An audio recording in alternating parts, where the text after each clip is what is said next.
Hello friends, आज आम जानिबा gas रे किपरि आम सहजरे आलू पोड़ी चटनी प्रस्तुत करिबा।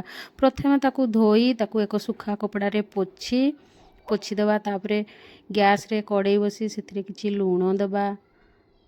तापरे आलू को आम सेथिरे दे देबा, घोड़णी देबा।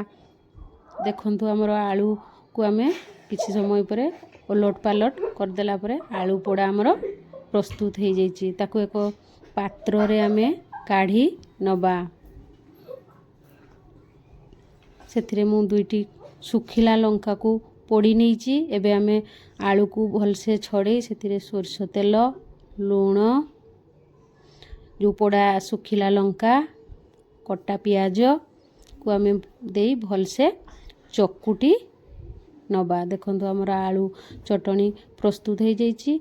आपण माने भी याकू बनांतु, गरम भात किंबा पखाल रे खाई परिबे। Thank you.